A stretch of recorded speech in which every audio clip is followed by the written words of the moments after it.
வாழ்க்கையில் மிக வலியான அனுபவம் என்ன அப்படின்னு கேட்டிங்கன்னா, நிறையா பேர் பெரும்பாலானோர் சொல்லக்கூடிய ஆன்சர் லவ் ஃபெயிலியர் தான், ரிலேஷன்ஷிப் ஃபெயிலியர்னு கூட சொல்லலாம்.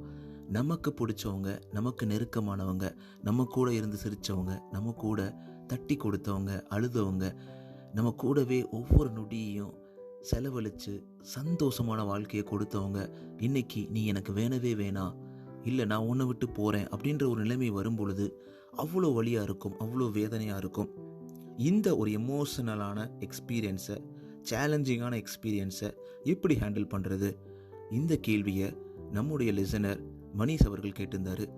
அவருக்காக இந்த episode how to deal with love failure, எப்படி ஹவு டு கோ த்ரூ, எப்படி அதுலேருந்து வெளிவருவது, திருப்பியும் ஒரு புதுமையான ஒரு புத்துணர்ச்சியான வாழ்க்கையை ஸ்டார்ட் பண்ணுறது எப்படி, அதை தான் இந்த எபிசோடில் நீங்கள் கேட்க போகிறீங்க. தொடர்ந்து இணைந்திடுங்கள். அனைவருக்கும் அன்பான வணக்கங்கள். நண்பா, நண்பி, எப்படி இருக்கீங்க? உங்களுடைய ஒவ்வொரு நாளும் சிறப்பாக சந்தோஷமாக போயிட்டுருக்கு அப்படின்ற ஒரு நம்பிக்கை எனக்குள்ளே இருக்குது. நீங்கள் ஸ்மைல் பண்ணுறீங்களா, இல்லை கஷ்டத்தில் இருக்கீங்களா, இல்லை ஏதோ ஒரு எதிர்பார்ப்பில் இருக்கீங்களா?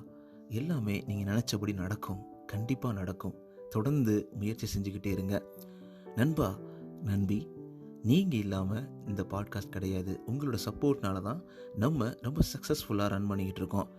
மறக்காமல் நீங்கள் எந்த பாட்காஸ்ட் பிளாட்ஃபார்மில் லிசன் பண்ணாலும் சப்ஸ்கிரைப், ஃபாலோ பண்ணிவிடுங்க. அது மட்டும் இல்லாமல் நீங்கள் ஸ்பாட்டிஃபைல லிசன் பண்ணுறீங்க, இல்லை ஆப்பிள் பாட்காஸ்ட்டில் லிசன் பண்ணுறீங்கன்னா உங்களுடைய ஃபீட்பேக்கை, உங்களுடைய அந்த 5 ரேட்டிங்ஸை தொடர்ந்து கொடுத்துக்கிட்டே இருங்க. அது ஏன் ரொம்ப முக்கியம், திருப்பி ஏன் நான் சொல்கிறேன் அப்படின்னா, இது முழுக்க முழுக்க உங்களுக்காக நான் ஃப்ரீயாக கம்ப்ளீட்டாக என்னோடய ஓன் டைமிங்கில் ஸ்பெண்ட் பண்ணி ஒரு மாற்றத்தை ஒரு சில மனிதர்களுக்காக என்னால் கொடுக்க முடியும் அப்படின்ற ஒரு சந்தோஷத்தில் ரன் பண்ணிக்கிட்டு இருக்கேன். அதை நம்ம நிறையா மக்கள்கிட்ட ரீச் அடைய செய்யணும் அப்படின்னா நீங்கள் இதை பண்ணி ஆகணும். ரெக்வஸ்ட்டாக கேட்குறேன், ப்ளீஸ் பண்ணுங்கள். அது மட்டும் இல்லாமல் இந்த எபிசோட் கூட நம்ம ஒரு லிசனருக்காக தான் வரப்போகுது. அவங்களுடைய அருமையான ஒரு கேள்வி கேட்டிருந்தாங்க, அதுக்காக தான் இந்த எபிசோடுமே. நீங்களும் கேள்வி கேட்கலாம், உங்களுக்கு பிடிச்ச டாப்பிக்கை இந்த பாட்காஸ்ட்டில் கொண்டு வர வைக்கலாம். நீங்கள் பண்ண வேண்டியதெல்லாம் RJ_Mano_ இந்த இன்ஸ்டாகிராம் பேஜில் மறக்காமல் என்னை கனெக்ட் பண்ணுங்கள், நீங்கள் என் கூட பேசலாம். ஆல்ரைட், நம்ம டாப்பிக்குள்ளே போகிறோம். நம்முடைய லிசனர் மணிஷ், அவர் எந்த ஊர், எங்கே இருக்கிறார் அப்படின்னு தெரியல, ஆனால் இன்ஸ்டாகிராமில் நம்மளோட ரீச் பண்ணியிருந்தார். ஹாய் மணிஷ், எப்படி இருக்கீங்க? உங்களுக்காக தான் இந்த எபிசோட். உங்களுக்காக மட்டும் கிடையாது, நீங்கள் ஸ்பெஷலாக இருக்கீங்க. மற்றபடி நம்மளுடைய எல்லா லிசனர்ஸ்க்காகவும் இந்த எபிசோட் பண்ணணும்னு ஆசையாக இருந்தது. ஸோ எப்படி டீலிங் வித் லவ் ஃபெயிலியர், என்ன நடக்கும்? இந்த லவ் ஃபெயிலியர்ன்றது ரொம்ப கஷ்டங்க. எவ்வளோ வலியை தாங்கலாம், இந்த வலியை தாங்கவே முடியாது. ஏதோ வாழ்க்கையை பிரட்டி போட்ட மாதிரி இருக்கும்.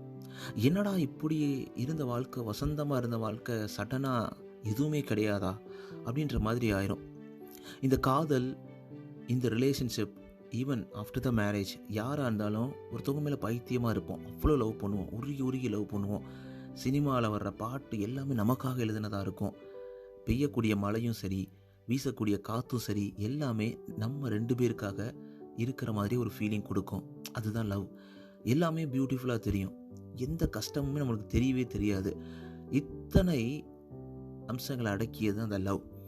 அருமையான லவ், உண்மையான லவ் ரொம்ப அருமையாக இருக்கும். அதை ஃபீல் பண்ணி பார்க்கும்போது அவ்வளோ கிரேட்டாக இருக்கும். நமக்கு பிடிச்சவங்களோட நம்ம இருக்கிறத விட இந்த உலகத்தில் மிகப்பெரிய சந்தோஷம் எதுவுமே கிடையாது. ஆனால் ஒரு சில நேரங்களில் நம்மளை அறியாமல், இல்லை நமக்கு தெரிஞ்சோ தெரியாமலோ, நிறைய சூழ்நிலைகளாலோ, ஏதோ ஒரு காரணத்தினாலோ நம்மளை விட்டு அவங்க போயிடலாம், இல்லை அவளை விட்டு நம்ம விலகிடலாம், இல்லை அவன் நம்மளை விட்டு போயிடலாம். இந்த மாதிரி சுச்சுவேஷனில் ரொம்பவே நம்மளுக்கு ஹர்ட்டிங்காக இருக்கும், ரொம்ப கஷ்டமாக இருக்கும். என்ன சொன்னாலும் எது பண்ணாலும் இது மாறவே மாறாது அப்படின்ற மாதிரி ஒரு கஷ்டம் நமக்குள்ள மனசுக்குள்ளே வந்துக்கிட்டே இருக்கும். இதை விட்டு நான் எப்படி போகிறது, என்ன பண்ணுறது அப்படின்ற மாதிரி ஒரு ஒரு ஒரு கஷ்டம் இருந்துக்கிட்டே இருக்கும். அது என்ன பண்ணுறதுனே தெரியாது. ஸோ அந்த நேரங்களில் நான் சொல்லக்கூடிய இந்த டிப்ஸை நீங்கள் ஃபாலோ பண்ணிங்கன்னா கண்டிப்பாக நம்ம அந்த லவ் ஃபெயிலியர், இந்த லவ் அதனால் இம்பேக்ட் இருக்குதுன்னு வச்சுங்களேன், நம்ம கஷ்டப்பட்டுட்டு இருக்கோம் அப்படின்னா அதுலேருந்து வெளிவந்து ஒரு புத்துணர்ச்சியான ஒரு சூப்பரான ஒரு புது வாழ்க்கையை ஆரம்பிக்க முடியும். ஃபஸ்ட்டு என்ன பண்ணணும்னா, allow your self to grieve. ரொம்ப இம்பார்ட்டண்ட்டுங்க. உங்களோட எமோஷன்ஸை நீங்கள் அக்னாலேஜ் பண்ணணும், அக்செப்ட் பண்ணணும். ஆமாம், நான் கஷ்டத்தில் இருக்கேன், நான் நான் ரொம்பவே வேதனையாக இருக்கேன். என்னை விட்டுட்டு அவள் போயிட்டா, இல்லை அவன் என்னை விட்டு போயிட்டான். உண்மையிலே என்னுடைய வாழ்க்கையை அவன் தான் நினச்சேன், ஆனால் அவன் என் கூட இல்லை, அவள் என் கூட இல்லை அப்படின்னு நினைக்கிறத நீங்கள் ஆக்செப்ட் பண்ணணும், அக்னாலஜ் பண்ணணும். நம்ம நிறைய பேர் அதை சப்ரஸ் பண்ண தான் ட்ரை பண்ணுவோம். அதெல்லாம் ஒன்றும் இல்லை பார்த்துக்கலாம் சொல்லிட்டு நம்ம இஷ்டத்துக்கு தவறான வழிகளில் போக வாய்ப்பு இருக்குது. நமக்கு பிடிக்காத பழக்கங்கள், நம்ம உடம்பை கெடுக்கக்கூடிய பழக்கங்களை நம்ம ஏற்படுத்திக்கிற வாய்ப்பு இருக்குது இந்த நேரங்களில். ஆனால் அப்படி பண்ணக்கூடாதுங்க. நீங்கள் ஃபஸ்ட்டு உங்களுடைய எமோஷன்ஸை அக்னாலஜ் பண்ணுங்கள். அதுக்கப்புறம் உங்களுக்கு டைம் கொடுங்க. Allow your self time. கொஞ்ச நாள் ஆகும், எல்லாமே கொஞ்ச நாள் ஆகுங்க. உடனே மாறிட முடியாதுல்ல, நம்ம ஒன்றும் ரோபோட் கிடையாதுல்ல. உடனே ப்ரோக்ராமிங்கை மாற்றி எழுதி ரோபோட்டுக்குள்ளே கொடுக்குற சிப் மாதிரி உடனே மாற்றிட முடியாது. நம்மளுடைய இதயம் சதையும் கலந்து அவளுடைய வாழ்க்கையில் நான் இருப்பேன் என்று நினைத்த நான் இன்று இல்லை அப்படின்னு நீங்கள் நினைக்கும் போது உங்கள் மனசுக்கு அந்த இதயத்தினை சதையிலையும் கலந்த அந்த ஒரு உணர்வு, அந்த உறவு வெளிவருவதற்கு கொஞ்சம் நாள் ஆகும். டைஜஸ்ட் பண்ண லேட் ஆகும், வெளிவருவதற்கு லேட் ஆகும். என்னுடைய கணவன் இவன் தான் என் வாழ்க்கை, இவன் தான் என் எதிர்காலம், என்னுடைய இளவெயில், என்னுடைய எதிர்காலம் இப்படின்னு நம்பிக்கையோடு நான் அவனை காதலித்தேன். ஆனால் அவன் என்னை விட்டு போயிட்டான் அப்படின்னு நினைக்கக்கூடிய தோழியாக இருக்கலாம் நீங்கள். ஆனால் உங்களுடைய வாழ்க்கையிலையும் நீங்கள் ஃபஸ்ட்டு அதை ஆக்செப்ட் பண்ணணும். அது மாதிரி உங்களுக்கு டைம் கொடுக்கணும். செகண்ட் பார்த்தோன்னா ரீச் அவுட் ஃபார் சப்போர்ட். எப்போவுமேங்க எல்லார் வாழ்க்கையிலும் எல்லாருமே கெட்டவங்களா இருந்துட மாட்டாங்க. ஸோ உங்களுடைய ரொம்ப க்ளோஸ் ஃப்ரெண்டாக இருக்கலாம், நீங்கள் நல்லா இருக்குன்னு நினைக்கக்கூடிய ஒரு நபர் கண்டிப்பாக இருப்பாங்க. அது உங்கள் அம்மாவாக இருக்கலாம், அப்பாவாக இருக்கலாம், இல்லை உங்கள் நண்பர்களாக இருக்கலாம், யாரானாலும் இருக்கலாம். அப்போ உங்களுடைய தாட்ஸ் அவங்ககிட்ட நீங்கள் ஷேர் பண்ணணும். புலம்பி தள்ளுங்க, தப்பே கிடையாது. இப்போ நான் இருக்கு இல்லையா உங்களுக்காக, உங்களுடைய கவலைகளும் உங்களுடைய தேவைகளையும் இந்த பாட்காஸ்ட் மூலமாக உங்க கூட நான் பேசிக்கிட்டே இருக்கிறேன். ஸோ அதே மாதிரி உங்கள் அருகில் இருக்கக்கூடிய நல்ல நண்பர்கள் இருக்கலாம், நல்ல தோழர்கள் யாருனாலும் இருக்கலாங்க. அவங்கக்கிட்ட உங்கள் ஃபீலிங்ஸ் சொல்லுங்கள். உங்களை கேர் பண்ணுற பீப்புள்கிட்ட சொல்லுங்கள். அப்பா கீழே விழுந்துட்டாண்டா அப்படின்னு நினைக்கிற பீப்புள்கிட்ட சொல்லாதீங்க. ஏன்னா அவங்க ரொம்ப பாய்சன் ஆயிடுவாங்க, வெந்த முன்னில் வேலை பாய்ச்சிட்டு போயிட்டே இருப்பாங்க. தேர்ட் பாயிண்ட் பார்த்தோன்னா take care of yourself. ரொம்ப ரொம்ப important. Self care is very very இம்பார்ட்டண்ட்டுங்க.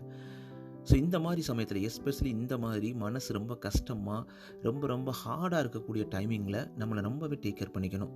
என்ன டேக் கேர் பண்ணிக்கிறது? என் மைண்டை சுவிட்ச் ஆஃப் பண்ணுறேன்னு சொல்லிட்டு போதை வஸ்துக்களுக்கு அடிமையாகிறது கரெக்டே கிடையாதுங்க.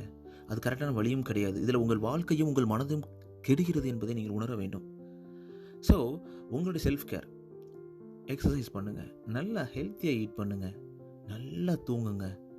அது மாதிரி உங்களுக்கு என்ன ஜாய் தருதோ, என்ஜாய் பண்ண வைக்குதோ உங்கள் மைண்டை, அந்த ஆக்டிவிட்டீஸை நீங்கள் ஃபாலோ பண்ணுங்கள். உங்களை நீங்கள் ஃபிசிக்கலாகவும் மென்டலாகவும் ரொம்ப ரொம்ப ரொம்ப ஸ்ட்ராங்காக திடமாக வச்சுக்கிட்டால் மட்டும்தான் இந்த வலி வேதனைகள்லேருந்து ஈஸியாக வெளியே வர முடியும். இன்னும் நீங்கள் நான் சாப்பிடவே மாட்டேன், அவன் இல்லைன்னா இருக்கவே மாட்டேன், இது எல்லாமே ப்ராக்டிக்கலாக வச்சு பாருங்கள். நீங்கள் தைரியமாக இருந்தால் மட்டும்தான் அதுலேருந்து வெளியே வர முடியும். அது மாதிரி எல்லாமே கடைசி இந்த உலகத்தோட எண்டு கிடையாதுங்க. அன்டில் அன்லெஸ் நம்ம உயிர் போகுதுன்னு அதை தவிர வேறு எதுவுமே இந்த உலகத்தோட எண்டு கிடையாது. உங்களுடைய வாழ்க்கை இன்னும் இருக்கிறது, நீங்கள் வாழலாம். அப்போ இந்த லவ் ஃபெயிலியரை நீங்கள் எப்படி தான் பண்ணணும்? ஃபிசிக்கலாகவும் மென்டலாகவும் நீங்கள் ஸ்ட்ராங்காக இருக்கணும்.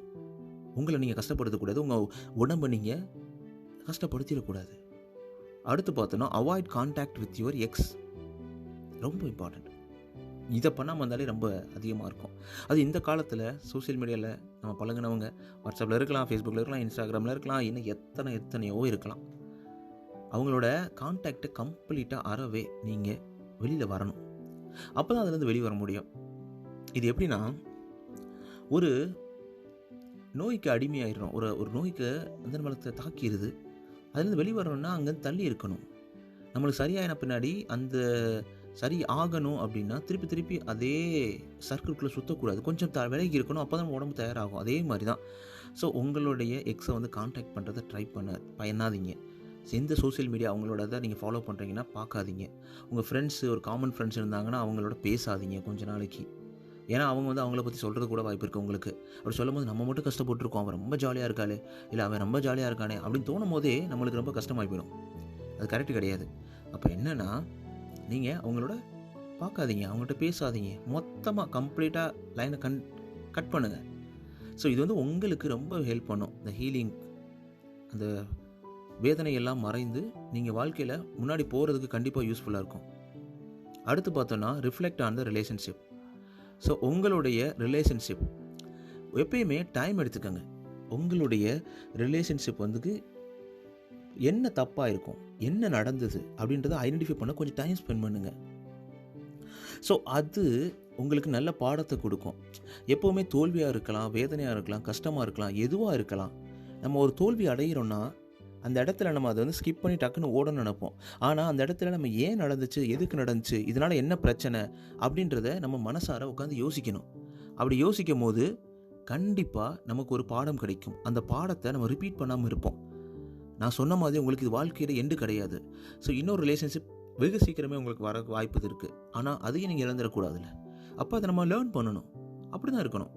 அதுக்கப்புறம் learn to let go, this shall too pass. இதுவும் கடந்து போகும், எதுவும் கடந்து போகும்ன்றத மனசில் எப்பயுமே வச்சுக்கோங்க. நேற்றுக்கு ரொம்ப வலியாக வேதனையாக குத்துன ஒரு விஷயம் இன்றைக்கி உங்களுக்கு அது ஒரு காமெடியாக இருக்கலாம். அதை பற்றி நீங்கள் யோசிக்க கூட மாட்டீங்க. 10 வருஷத்துக்கு முன்னாடி உங்களுக்கு ஒரு பெரிய பிரச்சனை நீங்கள் யோசிச்சு நீங்கள் இன்றைக்கி உங்களுக்கு அந்த பிரச்சனையாகவே இருக்காது. அதை நினைக்கும் போது கூட உங்களுக்கு ஒரு ஃபீல் வராது. அந்த மாதிரி தாங்க இந்த காலத்துக்கு ஒரு மிகப்பெரிய பவர் இருக்குது. உங்கள் மனசில் இருக்கக்கூடிய வேதனைகளையும் கஷ்டங்களையும் ஈஸியாக ஹீல் பண்ணக்கூடிய ஒரே மருந்து இந்த காலம். அந்த காலத்தை கடப்பதற்கு தான் நான் உங்களுக்கு இவ்வளோ டிப்ஸ் சொல்கிறேன். ஸோ அந்த நேரத்தை அந்த காலம் கடக்கும் பொழுது நீங்களே அவ்வளோ மெச்சூர்ட் ஆயிடுவீங்க. உங்களை யாருமே வெல்ல முடியாதுங்க. அதுதான், இதுவும் கடந்து போகும். மூவ் ஃபார்வர்ட் பண்ணுங்கள், ஃபோக்கஸ் பண்ணுங்கள். உங்களுடைய ஓன் க்ரோத்தில் ஹாப்பினஸில் ஃபோக்கஸ் பண்ணுங்களேன். நீங்கள் தானே உங்களுக்கு முக்கியம். ஃபஸ்ட்டு செல்ஃபீஸாக இருக்க சொல்லலைங்க, ஆனால் செல்ஃப் கேராக இருக்க சொல்கிறேன். செல்ஃப் கேராக இருந்து பாருங்கள், வாழ்க்கை எவ்வளோ சிறப்பாக சந்தோஷமாக சூப்பராக இருக்குன்றத. ஸோ இதெல்லாம் நடக்கலைப்பா அப்படின்னு கடைசியாக நீங்கள் வரும்போது at end of the chapter seek professional help. இதெல்லாம் முடியலை மனோ, எல்லாமே பார்த்துட்டேன், ட்ரை பண்ணிட்டேன், என்னால் முடியல, மறக்க முடியல, அவன் அஞ்சலை மச்சான் அப்படின்ற மாதிரி ஒரு ஃபீலிங் இருக்குது. அப்படி உங்களுக்குன்னா உங்கள் பிரேக்கப்பை உங்களால் தாங்க முடியலன்னா கண்டிப்பாக ப்ரொஃபஷனல் ஹெல்ப் கடைசி எடுக்கணும். தெரப்பிஸ்ட்டையோ கவுன்சிலரையும் மீட் பண்ணணும். தப்பு கிடையாது. ஏன்னா அவங்க நிறையா சயின்டிஃபிக்காக இல்லை அவங்க படித்ததை வச்சு உங்களை கண்டிப்பாக சப்போர்ட் பண்ணுவாங்க. உங்களுக்கு அடிஷ்னல் சப்போர்ட்டு, உங்கள் அந்த டிஃபிகல்ட் டைமில் அதை கோ த்ரூ பண்ணுறதுக்கு உங்களுக்கு ரொம்ப சப்போர்ட்டிவாக அவங்க கூடவே இருப்பாங்க. ஸோ இந்த முறைகள் எல்லாத்தையும் நீங்கள் ஃபாலோ பண்ணும்போது கண்டிப்பாக ரொம்ப அந்த உலகத்திலே வழியாக பேசப்படக்கூடிய இந்த ரிலேஷன்ஷிப் ஃபெயிலியர், லவ் ஃபெயிலியர், இது எல்லாத்துலேருந்துமே கண்டிப்பாக வெளிவர முடியுன்றதில் சந்தேகமே கிடையாது. கண்டிப்பாக மனிஷ் இது உங்களுக்கு யூஸ்ஃபுல்லாக இருக்கும்னு நினைக்கிறேன். கண்டிப்பாக உங்களோட ஃபீட்பேக்கை இதை கேட்டுட்டு அனுப்புங்க. நண்பர்களே, நண்பிகளே, உங்களுக்காகவும் இந்த எபிசோட் எப்படி இருந்தது, உங்களுடைய வாழ்க்கையில் மிக முக்கியமான விஷயம் அப்படின்னா என்ன அப்படின்ற கேள்விக்கும் பதில் நீங்கள் எழுதி பண்ணால் RJMano_ இந்த இன்ஸ்டாகிராம் பேஜில் எனக்கு எழுதி அனுப்புங்க. நான் ரொம்ப ஆர்வமாக காத்துக்கிட்டு இருக்கேன். அடுத்த எபிசோட் என்ன பண்ணலாம், அடுத்த எபிசோட் குட்டி ஸ்டோரி எபிசோட். ஸோ ஸ்டோரி வரும், அதுக்கு அடுத்த எபிசோட் நம்ம டிப்ஸ் எபிசோட் வரும். அதில் என்ன பேசலாம், உங்களுக்கு ஏதாவது கேள்விகள், உங்களுக்கு இந்த டாபிக் பேசணும் அப்படி ஆசை இருந்துச்சுன்னா மறக்காமல் RJMano_ இந்த இன்ஸ்டாகிராம் பேஜில் எழுதி அனுப்புங்க. அடுத்த வீக்கில் உங்களை ஒரு சூப்பரான டாப்பிக்கில் உங்களை சந்திக்கிறேன். உங்கள் வாழ்க்கையில் அனைத்தும் சிறப்பாக, சந்தோஷமாக, சூப்பராக, செம்மையாக அமைவதில் வாழ்த்துக்கள். நம்ம ரொம்ப முக்கியங்க. நம்மளை நம்ம பார்த்துக்குவோம். நீங்கள் கேட்டுருக்கீங்க RJMano. இது உங்களோட நம்பிக்கை. நான் உங்களோட பேசிட்டு இருக்கேன் மனோ. டேக் கேர் நண்பா, நன்பி. Happy weekend.